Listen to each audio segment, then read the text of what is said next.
I didn't really know much about y'all before I got here, but I do know now that y'all flirt weird. Like what y'all think is flirting is bullying in every other part of the world. You flirt so aggressively, I kind of like it. It was weird. I went out to the bar like a couple hours ago, and this girl came up to me, and she just goes, I like this. I was like, oh, thanks. She goes, yeah, you have a very androgynous look. And I was like, no, I like women. Because I didn't know what that word meant. That shit sounded gay to me. It sounded pretty gay. But it's not. I looked it up because I didn't know what it meant. And if you don't know, androgynous means a person who has both male and female physical characteristics. Yeah, I didn't know if I was more mad that she was right or that I had to Google my own roast. It sucks, bro. Y'all are mean. I get it though. I look weird. I look like a transitioning lesbian. And you don't know which way I'm going. You don't know. Be boy to girl or girl to boy, you have no idea. I'm gonna flip a coin, let go and let God. Let's see what happens. Next time you see me, I might have titties. Get tittied up. I thought about it. Thought about getting titties. Sir, you ever thought about getting titties? No? Selfish. It's a selfish answer, dude. We need more titties in the world. That's what we need. That's... Fuck yeah, dude. Titties are great. I think titties would bring peace everywhere. They're the best. I think titties are the greatest thing on the planet. Yeah. And I know that because a titty has never ruined your day. You've never once seen a titty and been like, ah, shit. That's gonna fuck my week up. That's, even the worst titty. You can see the worst possible titty. She can have no teeth, one eyeball, playing jump rope with it. You be like, hell yeah, bitch, man, yeah. It's still a good titty. It's still... Like right now, if God forbid somebody were to whip out a titty, ooh, nobody'd be upset. If only there were a hero amongst us that could make everyone's day much, much better. No. It's a Friday night Manchester. I thought we'd get a couple titties. No. But you notice how, like, for those couple seconds, nobody was opposed. Everybody was kind of like, shit, maybe we'll get one. But now imagine if I was like, hey, somebody pull a dick out. Y'all be like, no! No dicks! Because dicks are stupid. They're so dumb and ugly. I hate them. I hate them so much. I think they look weird. Like when we die, I hope we get to ask God one question. Because I want to know why he made dicks look like that. Why is that the design, you know? Because he made women perfectly, sculpted to perfection. Everything right where it's supposed to be, nailed it. And then he made dicks like he was running out of time on a class project. He was like, just turn it in, bro, just turn it in. It is what it is. He's like, what do you want it to look like? He's like, shit, I don't know, like a worm from Doom. You know what I mean? Like put a hoodie on it. I forgot, y'all got the hoodies here, huh? Y'all hoodied up. Every dude in here got that little extra.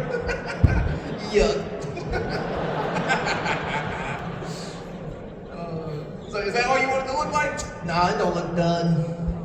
Put some balls on it, fuck it, put balls. He's like, oh, you want balls on it? Yeah, let's see what that looks like. He's like, you want it to be even? Hell no. Nah, let one of them hang real low for no reason. And when it gets cold outside, be like, I don't know why does it do that? Whatever. It's dumb, bro. When I was 11 years old, I actually thought everybody had penises. Yeah, apparently I was ahead of my time. I was real progressive. I caught that shit, didn't I? I did, I just thought we all worked with the same equipment. Thought we were all built the same, right? I had a penis, you had a penis. My grandma had a penis. Yeah, I found hers in the drawer one time on accident. I was being nosy, I opened it up, I was like, damn! It's big. Why is it black? That's crazy. That's So shout out to Nana, she's on the right side of history, she's good people. I wasn't concerned with why my grandma had a big black penis. No, we all have penises, shapes, sizes, I thought it might vary, but I thought we all had them. I wasn't, concerned, but I was intrigued as to what level do I gotta get to where I can detach mine to? Right? Like what mission do I gotta accomplish where I can take my shit off from time to time? You know how much better life would be as a dude if you could take your dick off? You know how much better a fight would be? You square up with a dude at a bar and you take your dick off, how girls take their earrings off in a fight? You square up, what's up, man? You want a problem? You want a piece of me? You want to go? Hey, yo, hold my dick. I'm aerodynamic. I think the only problem is dudes are stupid, right? We're done. Try to toss your friend your dick. Hey, yo, hold this. You're like, hell no. Nope, I'm not touching that. You're like, come on, don't let it hit the ground. That's all dirty. I guess that's better than the alternative, right? You try to toss it to him, you're like, hey, hold this. And he's like, nah. Like, why do you look excited? He's like, gimme. You get it back after the fight, you're like, oh, why is it wet? It smells like shit. I love that that got the, oh. You don't know who you came to see? It's gonna get worse, I promise. Buckle will fuck up. This is fun. What a good year, man. This might be the best year of my life, if I'm being honest. I get to tour the world with one of my best friends, go to parts of the world that I never thought I would see. Honestly, though, I will say it's been a cool year, but the best part so far has been getting out of a toxic relationship. I'm newly single. Tight. I will say there's like 15,000 people here and 30 people might fuck me, and that doesn't feel like enough, but that's fine. Well, who wooed? Just in case. Just in case. That's a man. That's I got a couple grown men that win in Manchester, right? Don't stab me, all right? I heard y'all do that a lot. It's cool being single, man. I like it. It just, the only hard part is that like every time I hook up with a new person, I learn more about myself. And what I've learned is that I'm not good at sex. That's what I always thought I was good at it. My girlfriend told me I was good at it for like a long time, so I just believed her because she's a liar. And I thought I was good, man. I was having sex with this girl the other day, and I was locked in. I was doing good. I know this isn't a good representation of good, but kind of Jumbotron show you. But we were in the middle of it, and she looks at me. She goes, "We should record this." And I had never did that before. I never made a sex tape. I never had game film to watch. And so I set the tripod up. I got a good angle. I thought I was putting in work, I looked at the camera. I was like, "You gonna love this later, big dog. You gonna love this later." And then I watched it later. I didn't love it. I didn't even like it. If I didn't know it was me in the video, I'd have reported it. I would have. She looks like a hostage. This is bad. She didn't look like she was having fun at all. It sucks watching yourself have sex. Because you realize why the professionals are professional, right? They got their motion down, they know exactly. I was just guessing, I watched it back. I looked like a wounded dog. I was like, I was like, why does my leg do that? Why does it do that? I go, does it always do that? She goes, sometimes. What do you mean sometimes? I was like, you like that? I was like, do I sound like that? You like that? Dude, if you've ever heard yourself dirty talk, yuck. We don't sound sexy at all. Men should shut up in the bedroom. We shouldn't breathe. I thought I had like a raspy, like, you like that? No, I sound like a bitch. I was like, who is it? Say my name, say it. Are you coming? Did you come? Also, if you have to ask if they came, they didn't. Pretty good rule of thumb. There's a lot of dudes in here right now like, fuck. I don't recommend it. I don't recommend recording yourself having sex. Mostly because afterwards, when you're done, you have a timestamp of how long you lasted, and Boy, it's never as long as you think. I'll tell you that. I was exhausted, I was sweaty. I was like, that was at least 3 commercial breaks. that was a whole episode of Game of Thrones for sure. Then I ran over, I grabbed the camera. I was like, 1:37? It's like, that's the whole thing? My phone didn't die, I didn't run out of iCloud storage. I had to put it on a loop. Yeah, it's 9 minutes now, but it just looks like a boomerang. It's just, you like that? You like that? I'll be selling it after the show, and if anybody wants a video. You know what the worst part about it is? I started the video before my pants were off. I was like, oh, yeah, I'm gonna fuck this shit out of you, yeah. No, thanks. Technically 44 seconds. Whatever. I come fast, I don't care. I used to care. Used to have that male ego, that confidence, that bravado, that I'm the best you ever had. Nope, I'm the fastest. Nope, and I'm getting faster too. I'm getting good. I'll come right now. Somebody pull a titty out right now. Pull the hoodie out. Pull your hoodie out. Pull. Care. Coming fast is the straightest thing you can do. I came fast because I had a great time. I liked it a lot. It's my favorite thing on the planet. I don't understand why women want dudes to have sex with them for hours. Take your time. Just really have. That's gay.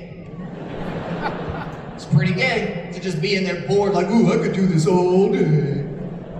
Not me. I'm in there like, it's warm. How'd it get so warm? How long you been sitting down? That's crazy. Did you put that in the microwave? Ain't no reason.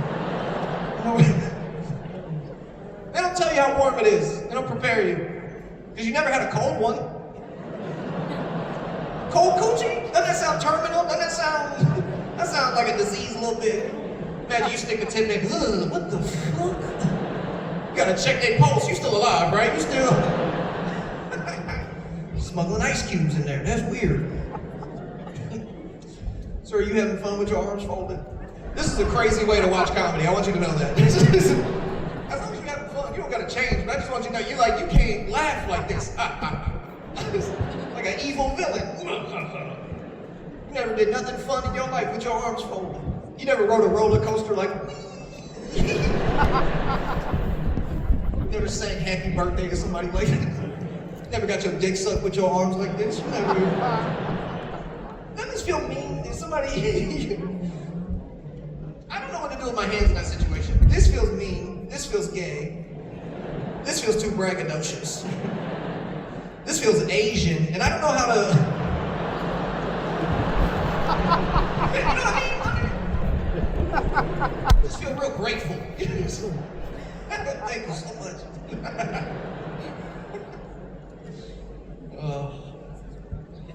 The flight to get to London was like 14 hours, bro. It was so long. We're just stuck on the plane. I watched 4 Harry Potter movies. See, I thought the same thing. I love Harry. I grew up with him my whole life. I love it. Problem is, rewatching it as an adult, I'm realizing things I didn't notice before. Like, the entire plot of Harry Potter is just based around Voldemort, the evil wizard, trying to kill Harry. It's the whole thing, just trying to kill him. Because he tried to kill him as a baby, but the spell he used backfired, didn't work, so he's back for revenge. It's the whole plot. And the reason why this doesn't make sense to me is because when he tried to kill Harry as a baby, he used magic. But Harry was a baby, you could have just punched him. You know what I mean? I'm not saying you shouldn't do that, don't do that. But if you're gonna, he didn't have to be like, look at him, good job, bro. He could have been like, dumbass baby. You baby. You baby. I'm not saying you shouldn't do that. I'm just saying you didn't have to bazooka the baby. You could have lowered the thermostat 8 degrees and just walked away. You could have, so many other ways. I also just can't wrap my head around your arch nemesis, your rival, the person you hate with all your heart being 11 years old. Could you imagine that? He's 11 years old, you hate him. Every day you wake up like, I want to kill this motherfucker. And he's like, 6, 7. I love you guys. That's been my time. Thank you so much.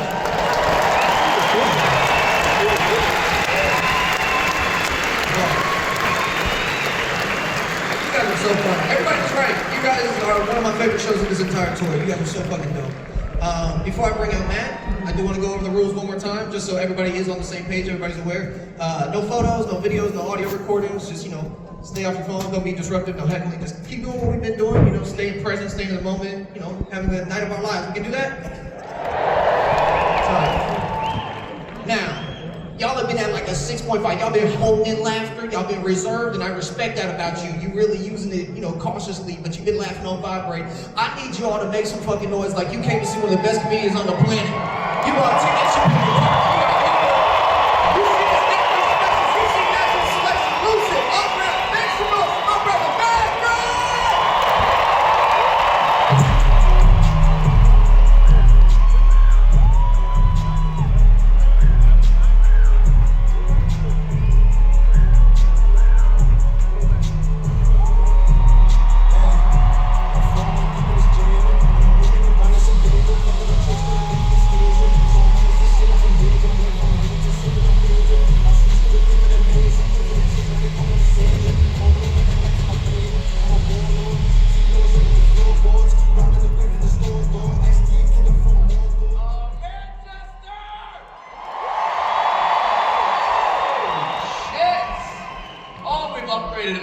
Holy shit! Thank you guys so much for being here. Man, Manchester, how is everybody? Everyone's okay? Alright? Good to see you guys, man. Before we begin anything, can I get one more round of applause for Cam Bertrand?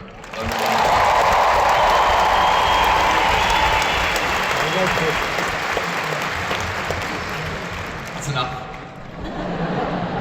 It's not his show. I was so excited to be back here, man. It's been a little over a year and a half. Was anybody at the theater shows that we did about a year and a half ago? 9 people. Awesome. That's really cool. Everybody else was super busy, I suppose, huh? Nobody could make it. That's fine. We'll have a good time tonight. I couldn't wait to come back to England in general, man. Any interview you've ever seen me do, I always say my favorite place to perform around the world is England. You guys just, I don't know if it's the rain or the stabbings, but you guys fucking need a good laugh, and I appreciate it. Not off to the best starts. Like, as soon as we landed in England, I got fucking food poisoning immediately. I went down on this girl from Newcastle.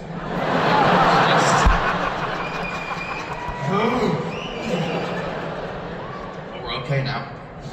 And I'm very excited to be back. Excited to be away from America in general right now. Which, whatever. You guys don't shut up. Whatever. You guys don't give a fuck, man. You guys watch our serious news like it's Comedy Central. You're like, look at them fucking falling apart again. Oh, man, I don't even know what to do about all of it. I'm fucking 30 now, which is pretty disgusting.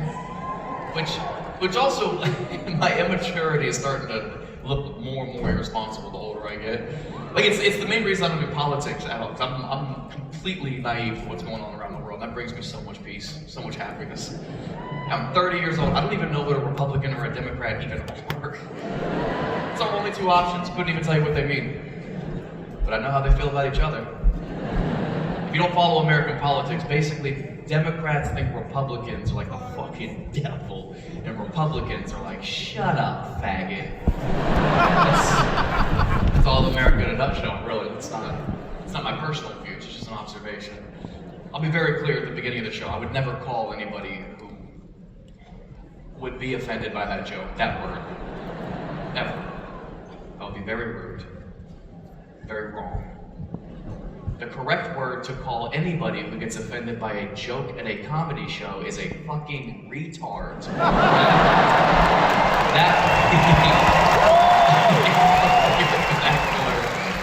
Thank God you guys are gonna be fun. Alright.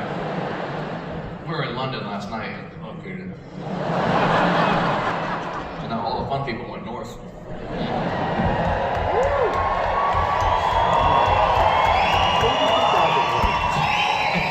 Yeah, I know, you've been drinking since 10 a.m. I know. It's not just good spirits, it's fucking alcohol too. I actually celebrated my birthday here in England last time we were over here. Now I'm at fucking 30, which is, that birthday is not what I thought it was gonna be like. Because I've always looked up to 30-year-olds, like my whole life, I'm like, there goes grown man. I couldn't be anybody's emergency contact at all. But I will say it's a very reflective birthday, right? Like it's a big checkpoint. 30 was the first time like I really took a moment to like kind of reflect on my life, acknowledge and like, okay, time's going by, my life is changing, my family's lives are changing, my friends' lives are changing.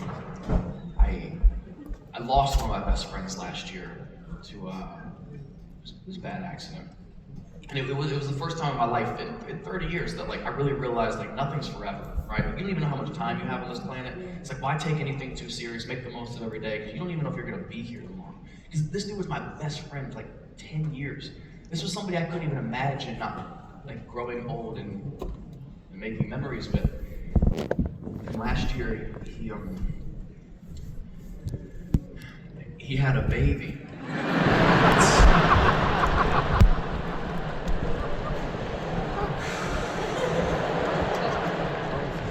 He's a good man. It shouldn't have happened to him.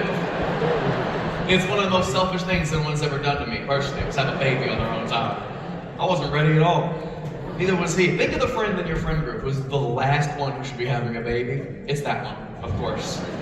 For me and my friends, it's our friend James. James is a year older than I am, so he's 31. He's an actor back in LA. He's about 5'5". And that doesn't matter, but he would hate that I told you guys. He'd be pretty upset about it. He's black, just so you know. And he's caught up with his child support situation right now, because it didn't work out with the girl he got pregnant after knowing for 3.5 weeks. Surprise, surprise. So I caught up with him maybe 4 months after his daughter was born. Hadn't seen him since he had his kids. We're catching up over lunch. I'm like, what's it like? You know, you're the first person in our friend group to have a baby. How are you feeling? His response was so earnest, like it kind of caught me off guard. He was like, you know, it's a blessing, man. She's the daughter of my dreams. He said, she's the daughter I always dreamed I would have someday. I really wish I had been more ready.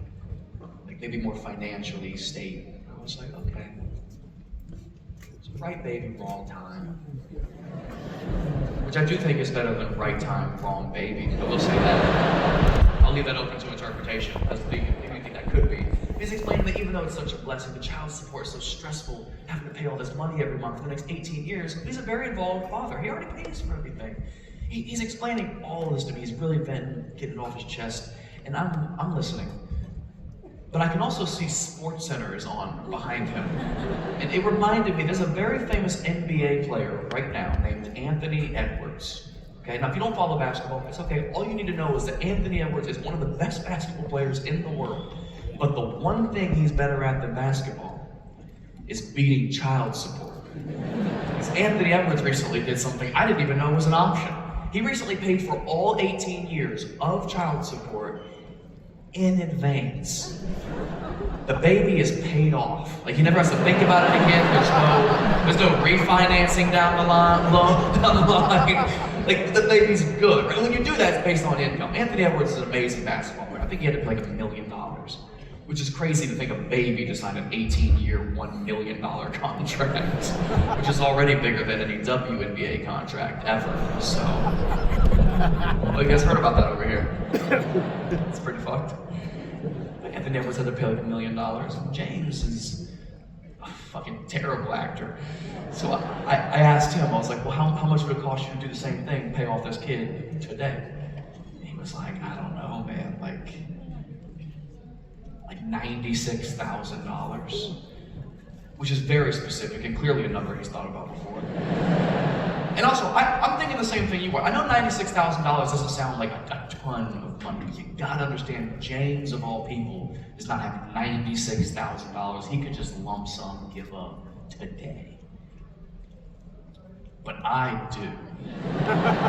So now I find myself pleading to James from across the lunch table, and I'm like, please let me do this for you, man. Let me front you the money. You know, I want my friend back. You know, you're not the only person who's made sacrifices due to your mistakes, okay? We're all going through shit. And he was like, no, I gotta kill you do that. It's too much money. It's too much money. And I was like, it's like you're not even listening to me, James. It's not about the money. You know, I would just love to buy my black friend's freedom. Like that's not about the There's nothing that would mean more to me than to set you free, to be the fuckboy I know you can be. I've seen it in you. You got potential. He was very excited about the offer. We entered negotiations pretty much immediately. He was like, "Are you serious?" I was like, "Yeah, man. Like you're my best friend. Of course I would do that for you." And he was like, "Yeah, but it's so much money." And I was like, "Yeah, for some people." He was like, "No, I just don't know how I could ever repay you for something like that." And I was like, "Don't worry about it." He said, "No." He said, "Man, if you for real give me $96,000, I'll let you say the N-word 3 times. As hard as you want, anytime over the next 3 years." And I was like, "Okay." That's once a year. That's not bad. I've been meaning to cut back, so it's actually not a bad. It's not a bad schedule. I can break it down one a year. But now I'm stressed. I don't know when I'm supposed to use one. You gotta wait for a good song to come on. I'm like, I'm feeling this one. Turn it up. Actually, turn it down. I want to enunciate. We struck a deal, and I've currently got 3. We'll see how this show goes. Kind of funny to watch you guys tense up a little bit, like I was gonna let one rip. Now you're probably fine. You're probably fine. Also, it would be hilarious if you guys had to go to work tomorrow and people were like, "How was Matt Rive's show?" And you were like, "It was his last." It was very funny, but he used all 3, and I don't think he's gonna come back for that one. You guys are probably fine. But it's also Manchester, and I like my odds.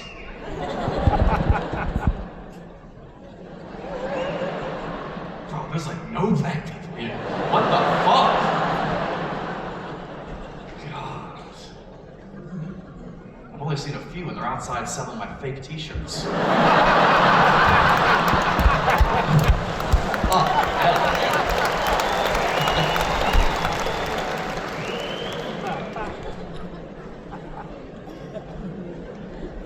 Just seeing them did make me miss James a little bit, though. James, that fucking baby. My goddaughter is probably how I should start referring to her, but that's... there's such a wrench in the works with my plans and my friendship, you know what I mean? Because James is like, he always has been like my good time best friend. You know the friend you can go anywhere with anytime, no plans, no money, you know you're gonna create memories? That's James for me. So I've always tried to incorporate him in new memories to be made over the last couple years. I brought him to Amsterdam at the end of last year. We had a small show out there, which Amsterdam's fucking awesome. If you guys haven't gone, do it.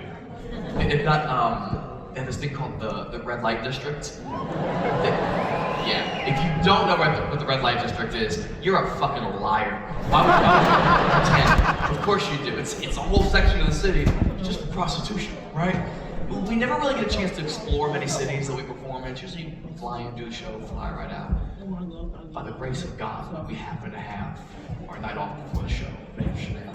I gathered up all my boys and I was like, we gotta go see the thing. I'm gonna preface this story by letting you guys know, I don't even like strip clubs. It fucking does nothing for me. So the idea of getting a prostitute, very out of my realm of comfortability. But when in Rome, I mean, like if you're gonna get a prostitute, this is where you get one. Alright? So I was open to it. My only stipulation was like, if I'm gonna buy a prostitute, she has to be the hottest girl I've ever seen. She's gotta be so fine she would never sleep with me for free, right? When I tell you we walked around for an hour and a half goes by, didn't find one. Not one attractive girl. I was like, did they get them all from Birmingham? Thanks, man.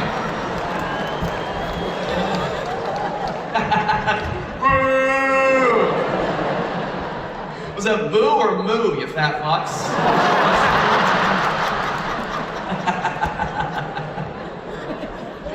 Yeah, it wasn't exactly something I wanted to break the wallet open for. So after 2 hours of walking around, I was like, I feel like we've seen the city. We've seen the Red Light District. There's nothing wrong with just getting a good night's sleep before the show, right? So we started heading back towards our hotel. This guy handed us a pamphlet for a sex show. It was like $50 for an hour-long show. I was like, you know what do we have to lose besides our internal organs? We're gonna be okay. So we bought the tickets. takes us down an alley into a literal basement. The whole room is maybe twice the size of like this bottom stage, right? Let's say it fits 50 people tops. And by the smell of things, they definitely had a matinee earlier in the day. We could not have been the first show. We got there pretty early, good seats, like 3 rows back, just out of a splash zone. It's just enough time, you can order around a drink, unbutton your pants, get a little pull. Nothing aggressive, like 75%, something safe. The place slowly fills up, the drinks come. I've got a drink, James has got a beer, clink, cheers. The lights in the whole club go pitch black. I was like, James? James? Boom! Spotlight hits the stage. The first girl that comes on stage is the most beautiful, blonde, Eastern European girl I've ever seen. She's gorgeous. I was like, there she is. Of course she's not for the masses. She's an artiste. So she comes on stage, dancing to this music. She cuts the music off. She finds some guy in the front row, and she's like, what's your name? I was like, oh, this bitch doing crowd work. Oh my God. What's your name? Where are you from? How long you been in a wheelchair? The typical shit, right? Typical shit, right? But no, she was like, what's your name? And he was like, Mark. And she was like, okay, Mark, come up on stage. And he fucking did. Total stranger, just gets up on stage. She gets in real close up on him and puts a hand on each collar of his button-down shirt. Tears his shirt off, and he goes, ah. He did not have a get your shirt ripped open body, and you know that he also felt this way. He was holding his titties instead of hers. Like, it was a very unconsensual energy in the whole room. Everybody could kind of feel it, right? So he's standing there. She goes, okay, Mark, now I want you to lay down on the ground, flat on your back. And he's like, fuck. Lays down on the ground, flat on his back. Titties slide into his armpits. Just sunny side up style, slightly running. And she's kind of standing like where his head is, right? His feet are going out that way. She reaches in between her titties, pulls out a marker, takes the cap off, throws it. James was like,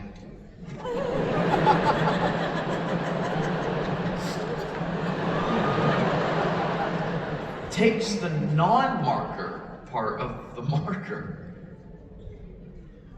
puts it up her pussy, squats down, waddles over top of Mark's naked body, and begins to draw. And we were all like, what is it? Is it a treasure map? The anticipation's built, the whole room is like, what? Mark stands up, and I swear to God, in perfect cursive, free Palestine. We were like, not now! Not right now! Oh my God!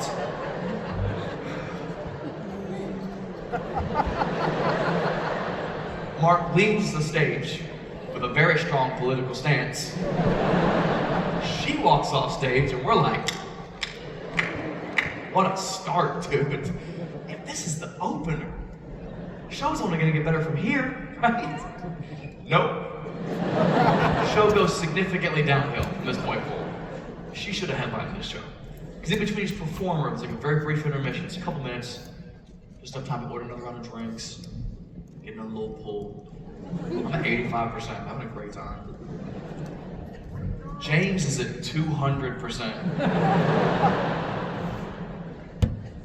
The drinks come, lights come up again. Second girl comes on stage.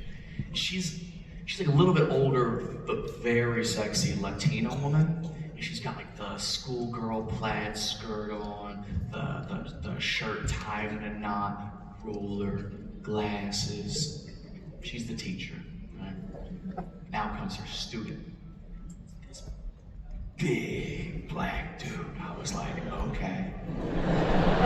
Sexy Latina teacher, black student, inner city school. James is furious. Because this dude's on stage with this girl for 10 seconds, pushes him up against the back wall, drops to her knees, and just starts sucking his dick. I was like, that's his pee-pee. I've never seen sex happen to somebody else before, that close in front of me. I didn't know how to process this, because she's just fucking going at it, dude. For like 2 minutes. And he couldn't get hard. And I don't want to hear any gasps or groans at my show, Manchester. Take that fucking judgment out of your breath. I heard you in the back. It's called performance anxiety. Happens to literally everybody. Right, fellas? Okay. Yeah, I made it up, for sure. Me and that guy, for sure, nobody else. Oh, dude. You can get performance anxiety in the comfort of your own bed with a woman you know and love. Now imagine 5 American white strangers in James. 4 feet away from you, like, get hard for us, bud. Come on, do her. Of course he's scared, man. He should be terrified. But I wasn't gonna shame him. I wasn't gonna shame the guy. But I paid $50, you know what I mean? Like, if you can't get hard all the time, you don't sign up for the get hard job, do you? Now, if your dick doesn't work 100% of the time, be a comedian. Or whatever. But, bro, I'm telling you, this woman was such a trooper. She didn't give up. She was still down there, Judge. You ever feed a horse a sugar cube off the palm of your hand?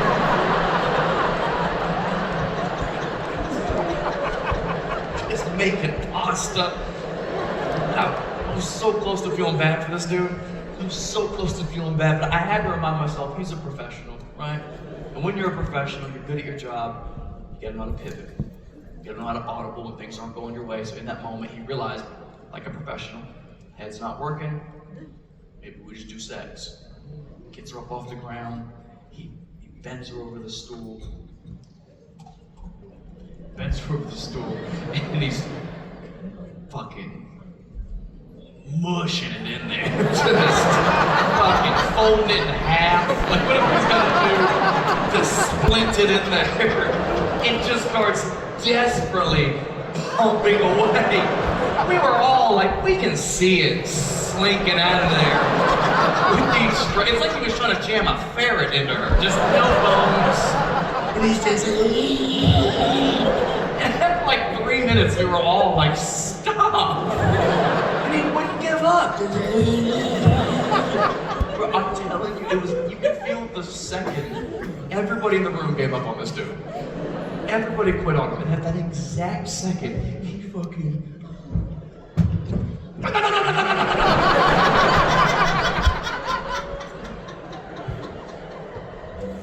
comes all over her back. Soft.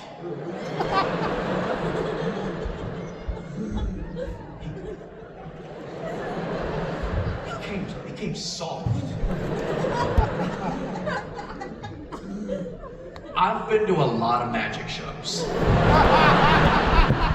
I can't tell you that I've ever seen anything so bewildering and confusing in my entire life. I was so proud of a complete stranger. He was proud of himself. He walked off stage, chest held high. She walked off stage, back held high. I was like, that's how you fucking rally, bro. Didn't even know the guy. I was so proud. I turned to James. I was like, you saw that? He pulled out.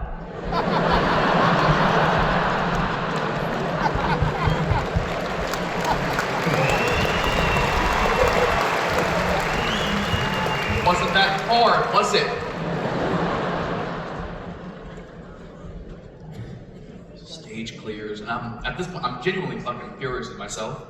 Forever counting the dude out as the first, but he had it. You know what I mean? He's a pro, I should have known. I was also mad because I should have known, and every man should know, at least by 30, you can't count on your body anyways.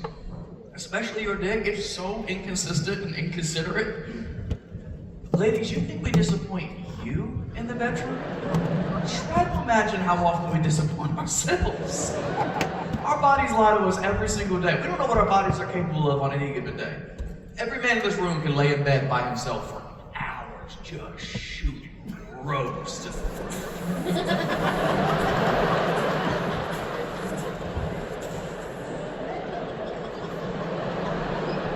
We can leave that bedroom confidently, like, okay, I know my abilities.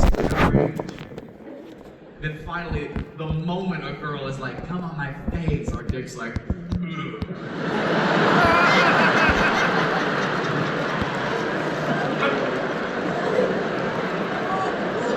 We're like, I'm sorry. Hold still. Free. Calloused.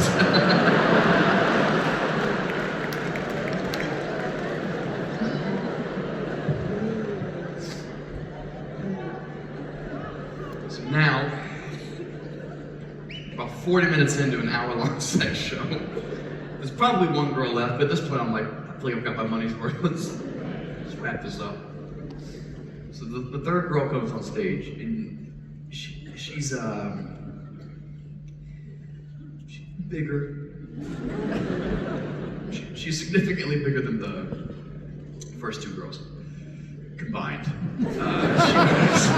She was a big girl. And I really need you to understand how much bigger she is for the rest of the story to make any sense, okay? I also want to be very clear, just because she's bigger doesn't mean she's any less sexy at all. What I loved about her was she exuded a confidence that was so sexy that neither of the other girls had at all. The whole night, she was the only performer that like used the whole stage. No, fucking not like, you know that's not what I fucking meant.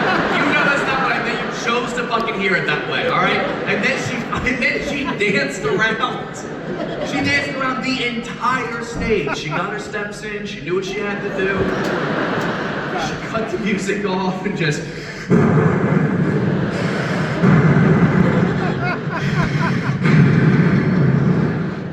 took a knee, which I thought was unprofessional, but she catches her breath. She finds two guys on the front corner of the stage. She's like, "It's him. Come on." And the guys that she chose couldn't have been like a more stereotypical retired American frat bros, right? They were like, "Oh, God." You could tell this is the thing they were praying was gonna happen to them when they booked this trip to Amsterdam so they could go overseas, get into some freaky shit with their best friend, go back to the States and brag about it, right? That's the energy they came up with. So I come on stage, she goes, "You, one. Get on your knees." He's like, "Okay." It's down on his knees. She goes around in front of him, does a handstand. There had to have been wires. Lowers both her feet over his shoulders and just donkey kicks his face into her ass. It looked like how we all hoped that Jake Paul-Mike Tyson fight was gonna go. Like, she fucked this dude up. For like 45 seconds, the whole crowd was like, "Oh, okay, all right, okay." Guy number two's losing it. He's like, guy number one stands up. He's like, guy number two's double over. And she goes, "Your turn."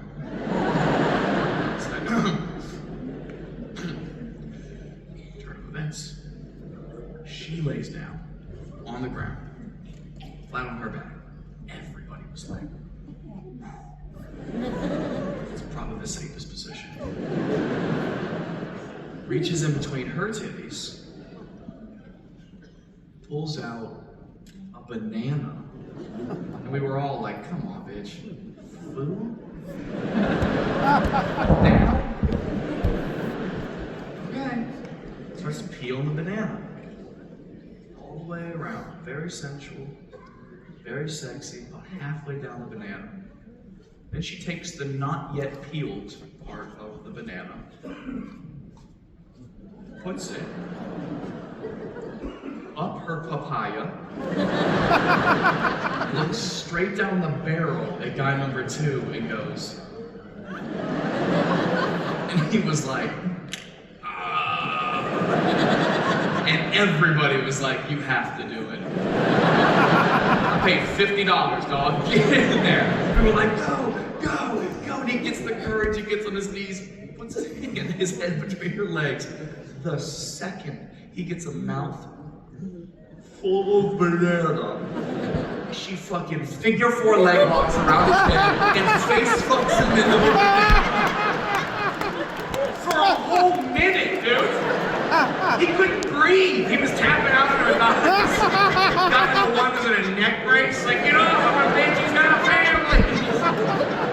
And I love that they had to go back to America and everybody was like, how was Amsterdam? And they were like, it's pretty chill. It's pretty chill spot. And Tyler got into a car accident and I got potassium poisoning. But other than that,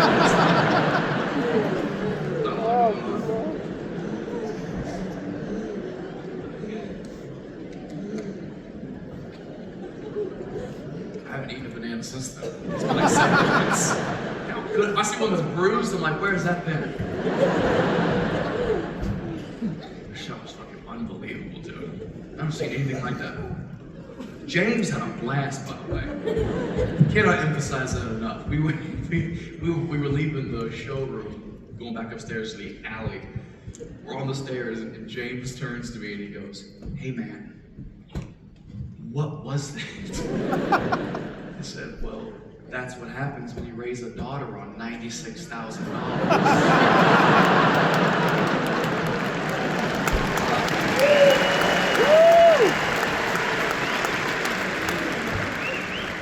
Manchester, we have to do a thing that only you guys in England do. You guys take a intermission in the middle of a show because you didn't drink enough yet.